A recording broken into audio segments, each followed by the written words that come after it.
Bonjour tout le monde et bienvenue sur Money Tree, le podcast qui vous parle d'investissement et de finances personnelles au sens large et sans tabou. Je suis Julien Calamotte, investisseur passionné et auteur du livre à succès S'enrichir grâce à l'immobilier. J'avais envie de partager ma façon d'investir, forcément, mais également de découvrir avec vous de nouvelles façons de faire fructifier notre argent. C'est pourquoi j'ai créé ce podcast pour y recevoir des invités qui nous partagent leur savoir et leurs expériences en toute simplicité.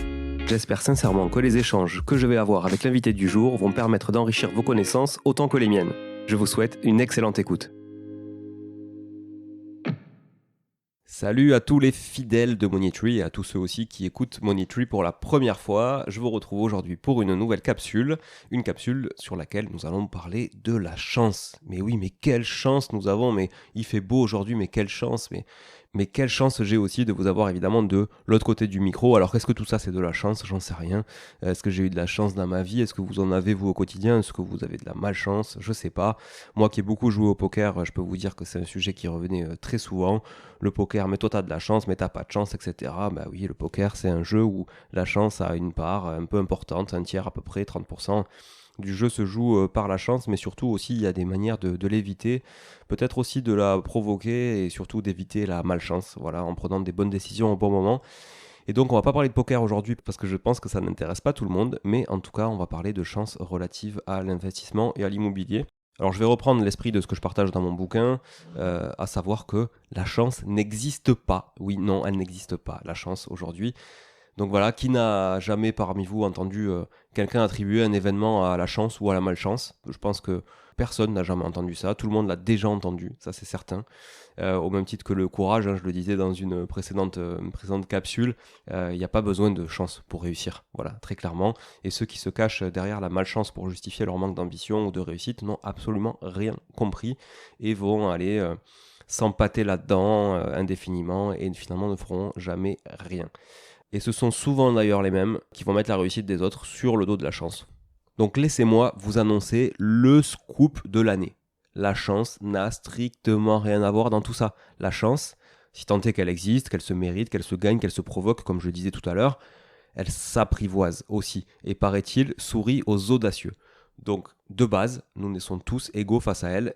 Personne n'a plus de chance que quelqu'un d'autre ou de malchance que quelqu'un d'autre. De la même manière que dans les statistiques et dans la probabilité, on est tous au même niveau. Oui, la chance, elle peut s'exprimer librement dans toutes les situations hasardeuses si vous lui en laissez l'occasion, ça c'est certain.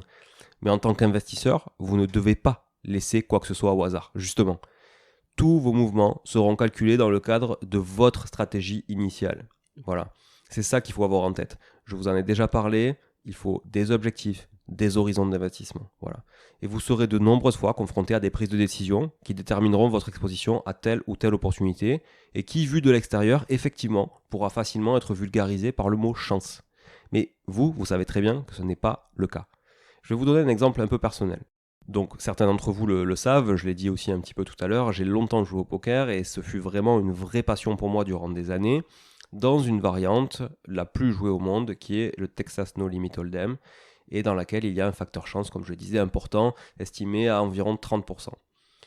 À long terme donc, si vous êtes un bon joueur, vous n'aurez aucun problème pour battre ce facteur chance qui permettra, à court et à moyen terme, à des joueurs médiocres par contre, eux, de penser qu'ils sont bons. Et c'est là où on peut vraiment faire des raccourcis et attribuer telle ou telle réussite à la chance. Mais même à court terme, un bon joueur quand même aura plusieurs solutions pour éviter de s'exposer à la chance de son adversaire. S'il ne lui donne pas systématiquement l'occasion de faire jouer son facteur chance à chaque main, il réduira son exposition à la malchance. Mais pour cela, il vous faudra garder le contrôle. Alors je vais revenir à l'immobilier. Garder le contrôle, c'est quoi? Je prends un exemple très concret d'une acquisition que j'ai pu faire en 2018.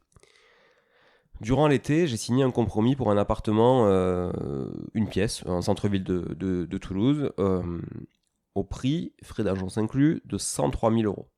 Il était loué 550 € meublé. Vous voyez, plutôt un investissement patrimonial, voilà, dans un quartier sympa, à côté du métro, en centre-ville. Bon, voilà, rien de particulier, le genre d'investissement que j'aime faire. Donc c'était loin d'être l'affaire du siècle, évidemment, mais le prix était correct compte tenu de son rendement, de son emplacement et de son excellent état d'ailleurs, et de la tendance haussière aussi du marché en 2018, puisque c'était vraiment le début de la baisse des taux. Et puis, quelques semaines plus tard, j'étais notifié par Le Bon Coin, en l'occurrence, de la mise en ligne d'un nouveau bien correspondant à mes critères. C'était une alerte que j'avais à l'époque. D'ailleurs, j'en ai plus trop des alertes maintenant, mais avant, j'avais beaucoup d'alertes. J'avais pas forcément aussi le réseau que j'ai aujourd'hui, donc c'est vrai que je me basais quand même pas mal sur tout ça. Le prix du bien, 79 000 €, frais d'agence inclus, vendu, loué lui aussi. Honnêtement, à ces prix-là, les quartiers ne correspondaient jamais à ceux que je recherchais, donc souvent je passais parce que, en fait, très clairement, 79 000 €, un studio en 2018 dans le centre-ville de Toulouse, sur un investissement patrimonial, pas dans une barre d'immeubles, dans un quartier excentré, etc., ça n'existait pas. Mais cet appartement-là, il avait du cachet sur la première photo. Alors j'étais plus curieux que d'habitude et je suis allé voir cette annonce. Puis sur une autre photo, on pouvait apercevoir un bout des parties communes à travers une fenêtre. Et là, j'étais quasiment persuadé qu'il s'agissait du même immeuble que cet appartement pour lequel je venais de signer un compromis à 103 000 € justement. J'ai immédiatement appelé l'agence qui avait rentré le bien. Elle n'a pas répondu. J'ai rappelé, j'ai encore rappelé, jusqu'à ce que quelqu'un puisse me confirmer l'adresse, et bingo, c'était bien le même immeuble. Donc là, évidemment, j'avais qu'une chose en tête, c'était l'acheter à tout prix. Je ne voulais pas qu'il me passe sous le nez, ça c'était très clair. Mais bon, rien n'était gagné à ce moment-là, il fallait que j'arrive déjà à le visiter en premier parce que c'était certain qu'il allait partir au prix. Donc j'ai insisté auprès du gérant de l'agence pour être le premier, et je me suis débrouillé pour être sur place moins d'1 heure après. Je bossais, j'étais salarié, j'avais des contraintes, ok, mais tant pis, je savais quels étaient mes objectifs, voilà. Et donc l'appartement était situé au dernier étage, et il avait la jouissance exclusive d'une petite terrasse en plus, donc il était encore plus sexy que celui que j'avais déjà acheté. Il était loué à un étudiant pour 390 € charges comprises, et c'était ça la clé. Le bail était récent, le loyer clairement sous-évalué par rapport au marché, il était loué en nu, et j'imagine donc que le calcul avant-vente a été simple, vendons-le sur la base d'un rendement brut entre 5 et 6%. Ce que j'arrive toujours pas à comprendre par contre, c'est que ce bien aurait pu et dû se vendre au moins 20 000 € de plus. Au moins 99 000 € FAI. Alors là, clairement, j'ai vraiment bénéficié du défaut de conseil de l'agent IMO envers son propre frère, qui se trouvait être le propriétaire du dit bien.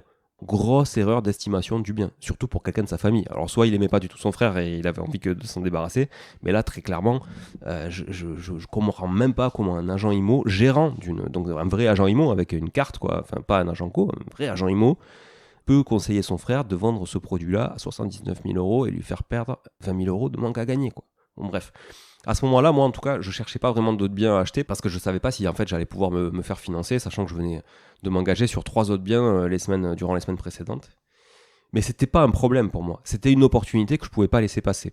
Et donc cette problématique-là, je l'ai mise de côté. Voilà, j'ai vu plutôt l'opportunité. Alors évidemment, c'était en 2018, donc depuis j'ai quand même pas mal de recul. Le locataire, lui, est resté en place pendant un petit moment. J'ai pas du tout appliqué les augmentations de loyer selon l'index, parce qu'en plus l'index était très faible sur ces périodes-là.